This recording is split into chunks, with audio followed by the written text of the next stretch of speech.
The attendance tonight was 16,083. The gate was 2.03 million. Fight of the night was Ferguson and Cerrone. The other two bonuses went to Shevchenko and Cejudo. And then tonight were 6 transports. Jan, Pedro Munoz, Ricardo Lamas, Aljamain Sterling, Cowboy Cerrone, and Jessica I. Cowboy does have an orbital fracture. Who has the first question? Well, I guess knowing now that we know that he does have an orbital fracture, I guess it was good. But can you just talk about the crazy ending to Cowboy and Ferguson? I mean, the fight that everybody wanted to see. Was it disappointing for you? Did you think it was the right call? What did you think? Nah, listen, it's unfortunate because he did hit him after the bell, and it sucks when that happens. You know, the ref should have jumped in there and made sure that that didn't happen. And Tony Ferguson looked great tonight. You know, he fought a great fight against a very motivated, prepared Cowboy Cerrone. So he deserves all the credit for the fight. It just sucks that, you know, that thing's flapping out in the wind for him. So it happens sometimes. So what are you going to do? Of course, we know that we got Khabib and Poirier coming up. Ferguson said I think he'd be open to a rematch. He said he'll take Conor. He said he'll jump into that title fight. What do you think makes sense right now? I know you said we got to kind of let both fights play out, but seeing how things went tonight, what do you think makes the most sense for Ferguson? Oh, that's what we need to figure out. You know, when we get back to Vegas, we'll, you know, get together on Tuesday and figure these things out. But it doesn't really matter yet because, you know, these guys still got to fight in September. We got Poirier and Khabib, so. Let that happen first. All right. Yeah. Shevchenko. You know I don't make fights the night of the fight. Of course, of course. Shevchenko, can you just talk about that? I mean, maybe one of the most dramatic knockouts in women's history for sure, maybe in UFC history. She's a beast, man. She's an absolute beast, and she gets better every time she fights. Scary. Caitlin Chukagian was fighting first fight of the night. She said she thinks she deserves the title next. Do you know what makes sense for Valentina at this point? No. I haven't even thought about it. But the Caitlin fight was good. That was a close fight. It was a good fight. I don't know. We'll see. And then last, I got to ask you about Cejudo. A great accomplishment for him tonight. You know, overcame some early adversity. What did you think about his performance? I'm blown away by his performance. I'm never going to doubt that kid again. Okay, so tonight going into this fight, you know, Marias is bigger, stronger, explosive, you know, has a ton of weapons, and he was busting his legs up. Cejudo, what he did tonight, he did it with no legs too. I mean, that guy had no legs left. I thought this fight was 10 or 12 leg kicks away from being over. And the way that he adapted in that second round and switched up the entire fight, running right into Marlon and trading with him. Then he puts him in the clinch and hits him with like 10 knees to the face, and the knees to the body that he was hitting him with. It was unbelievable. I am blown away. So, you know, this guy has heard it all from, oh, you didn't really beat Demetrius. It was a fluke when you knocked out TJ. You can't deny the guy anymore. I mean, he's awesome. He laid out kind of a weird hit list with Cruz, Faber, and Garbrandt. You didn't mention— I heard he was saying some nutty stuff on the mic. I didn't hear any of it, but I heard he was going crazy. Yeah, did any of those fights make sense? I mean, you got Jan, you got Aljamain that both think they're number one contenders. Right. And who was he calling out? Cruz? Cruz, Faber, Cruz is injured. And Garbrandt. Faber's old. And, and Cody Garbrandt. Got it.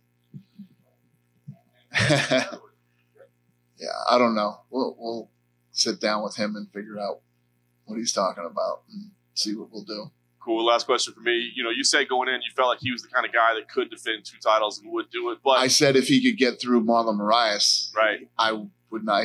I absolutely. Does anybody in this room think he couldn't defend both titles? Absolutely not. But after the Marlon fight, I'm blown away by it. He mentioned featherweight, though. These guys said, I mean, he didn't just go in there and try to wrestle. You know what I mean? And put him against the fence and, you know, get on top of him. And he ran right into him and fucking wow. I'm blown away. So, yeah. So did tonight do anything to impact the flyweight division? You know, we're all trying to figure out what the future is there. Did tonight's performance have any impact on what happens with the flyweight division? 100%. Obviously, him winning had a lot to do with the division. So yeah, Have I said that it's going away? Did I say it's leaving? I haven't even talked about that division in months. Well, will you confirm that it's sticking around then? How about we go the other way? Yes, I just did. Yeah. Yep. Sure. Thanks. It is confirmed. Hey, over here. Did you talk to Cowboy at all on his way out before he went to the hospital? I didn't. And I mean, the fans were upset, but obviously he can't continue with the way that his eye was, right? Anybody that's in this arena tonight that thought the Cowboy should have continued the fight should be beat with a stick, okay? That's just horrible to think that that guy should go back in there and fight like that. He would. Of course he would, but he shouldn't, and he didn't. That's why there's an athletic commission. And speaking of the commission, were you okay with all the things they did, the whole protocol, yeah, replay, and yeah, that listen, was the right call? At the end of the day, me, you, the fans, everybody just wants the right decision. No matter how long it takes or what they have to look at, let's at least get the right decision. And I think they made the right decision. Cowboy should have never blew his nose. He knows he's lucky both his eyes didn't swell up from blowing his nose. So.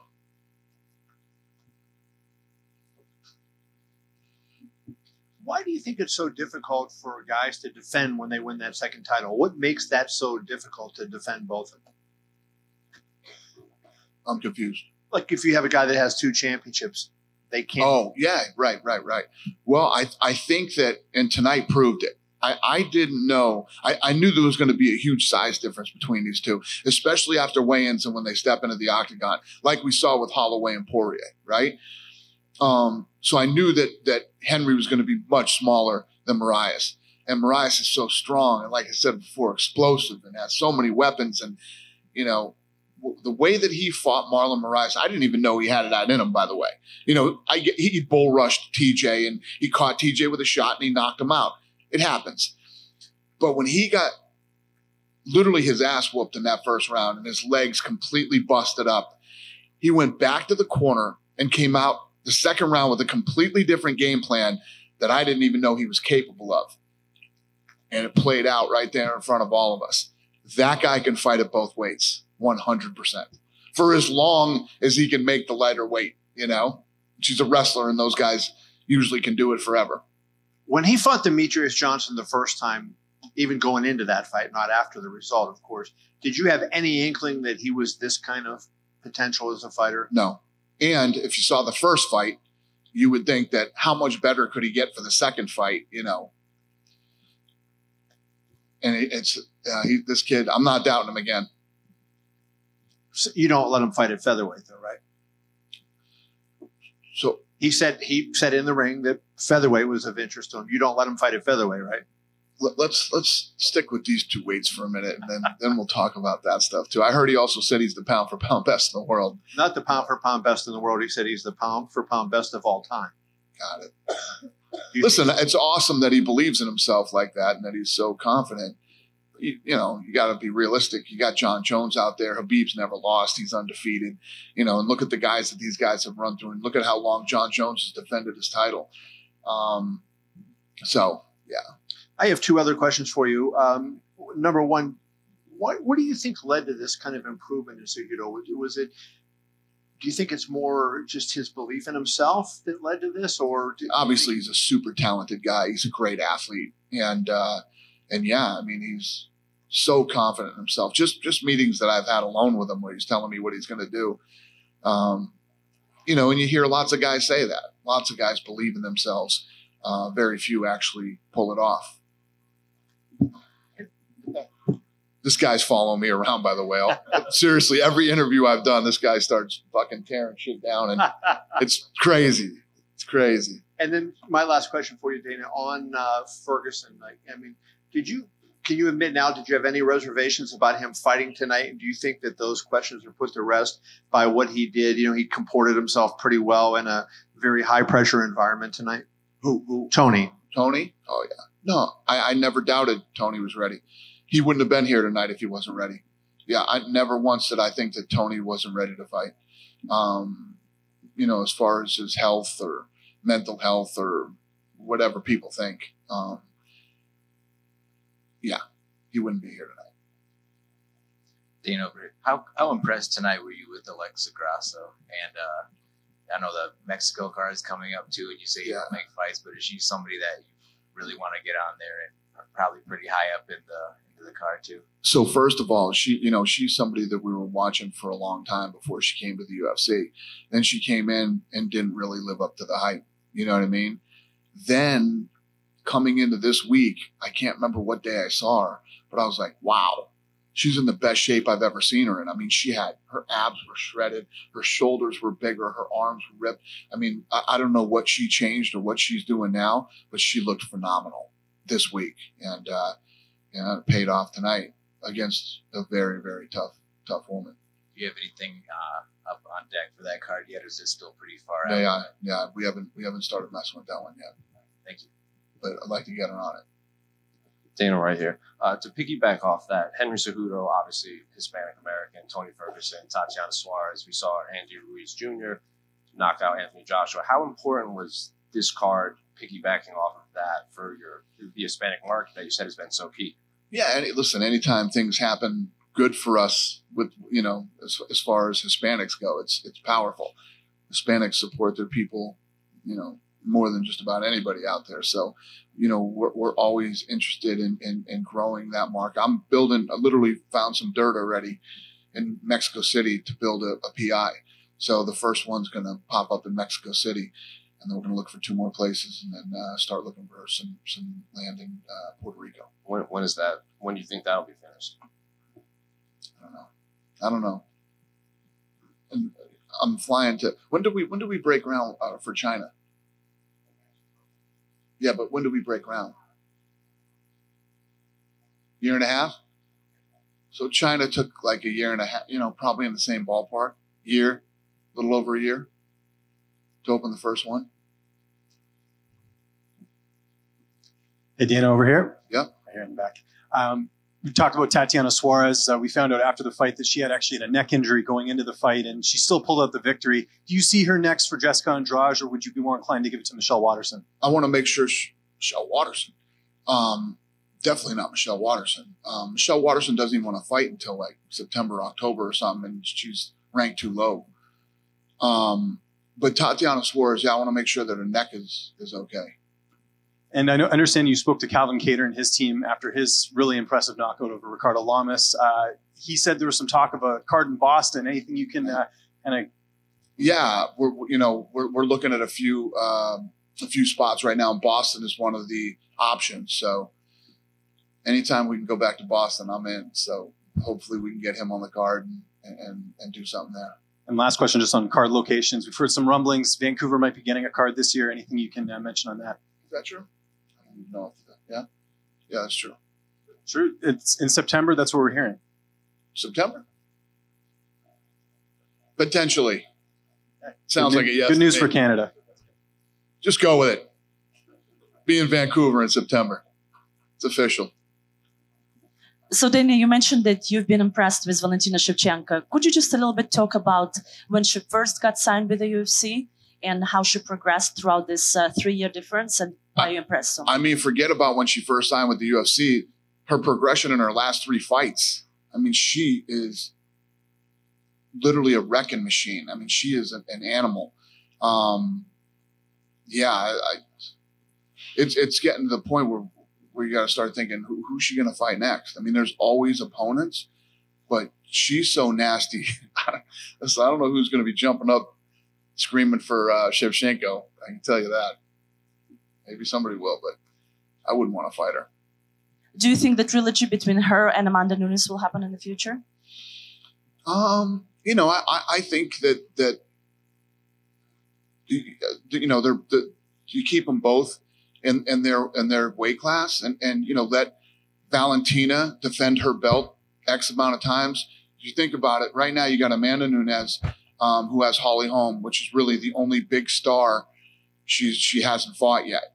She's taken everybody else out. Then you have a potential. She wants to fight Cyborg again. I don't think Cyborg wants to fight her again, but she wants Cyborg.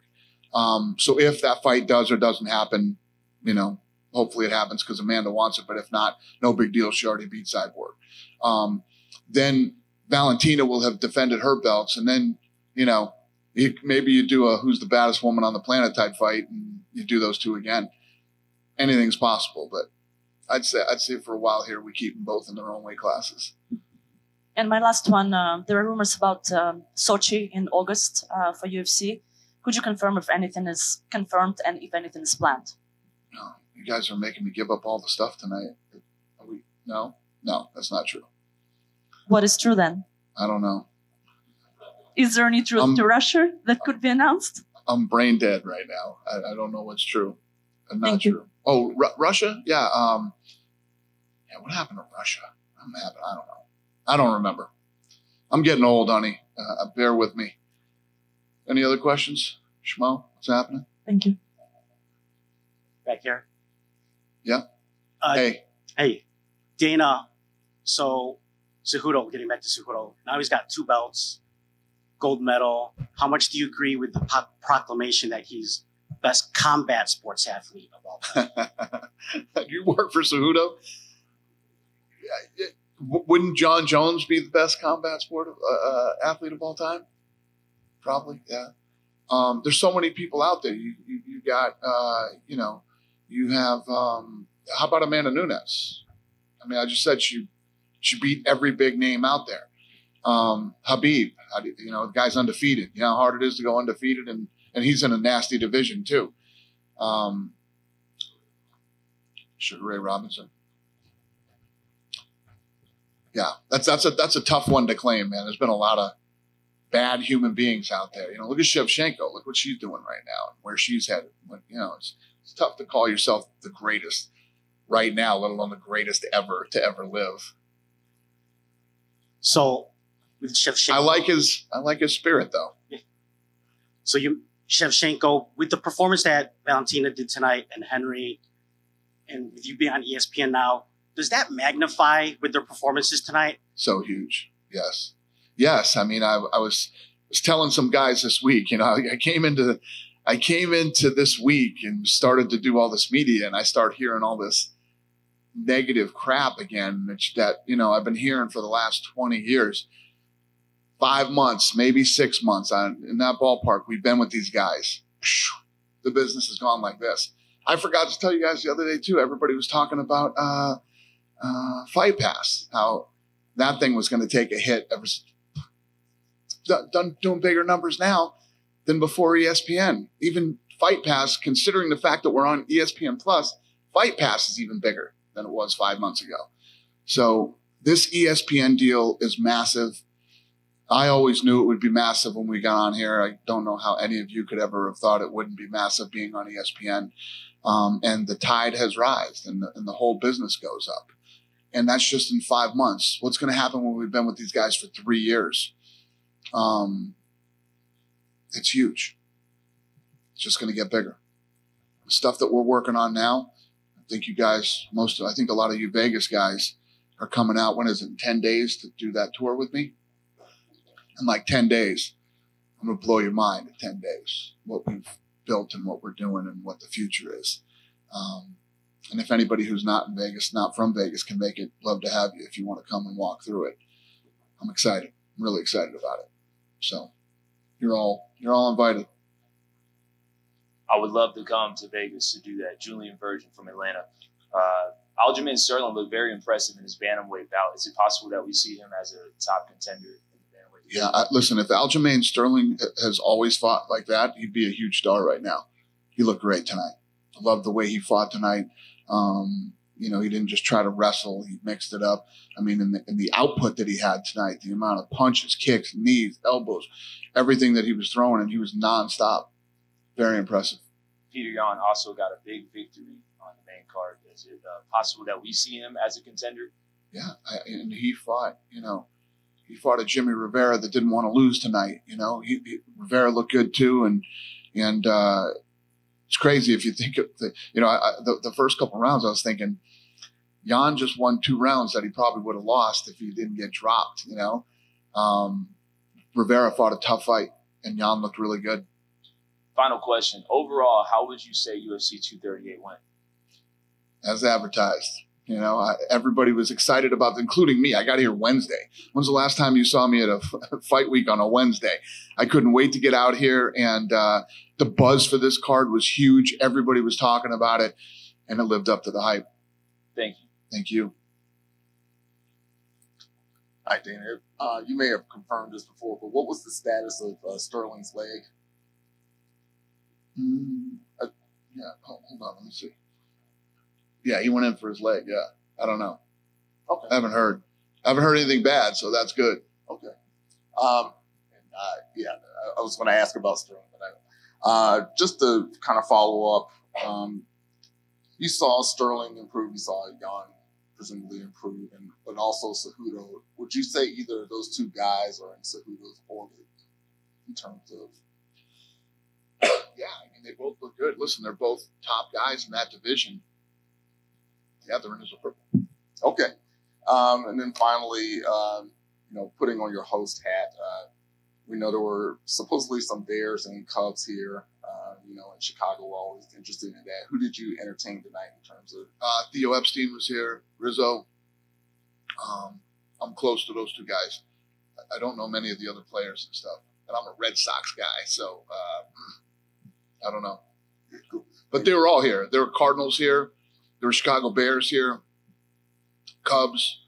As soon as the game ended, they all rushed over here after the game. Really cool, and we appreciate the support. And said this the other day, and I'll say it again. The support that this Cubs team gives us every time we come here in Wrigley Field, I've never seen anything like it. Such good people. The owner is a super humble, good guy. The coach, the players, I mean, the president, they're all really good people, and we appreciate it. Thank you, Dan. Dana, Yep. Today, 205-pound announcement for Chris Weidman. He said he'd like to fight in October when the Schmo interviewed him. Mm-hmm. Would you put him on the Khabib-Poirier fight card in Abu Dhabi? Yeah. Well, I we're looking at Chris right now and seeing when he's going to be healthy and when he can fight. But yeah, I think so. Potential opponent? What? Yeah. He's ready in October. Not ready for September. If he fought in September? Are you messing with me, Schmo? You said you talked to him. Well, he said he'd like to fight in October, but maybe Abu Dhabi would be a good fight card in September. Can he do it? If he's willing. He's not healthy. You just said that. Well, he's recovering. He said he'd be willing to fight in October, but maybe he can recover quicker. Schmo, stop playing games with me. Okay. Who would be a potential opponent for Chris Weidman at 205? There's a lot of guys. I mean, there's a lot of potential guys for him at 205. Rematch with Luke Rockhold? I like him in Cannonier. Okay. Not saying that's what I'm going to do. I'm just saying that I like it. Huh? Is he? Yes. I still like that fight. He used to fight at light heavyweight Cannonier.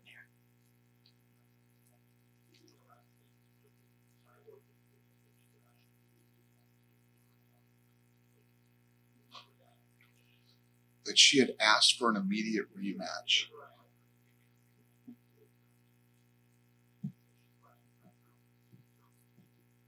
Yeah. Hey, Cyborg. What's the story, Hunter? Do you remember?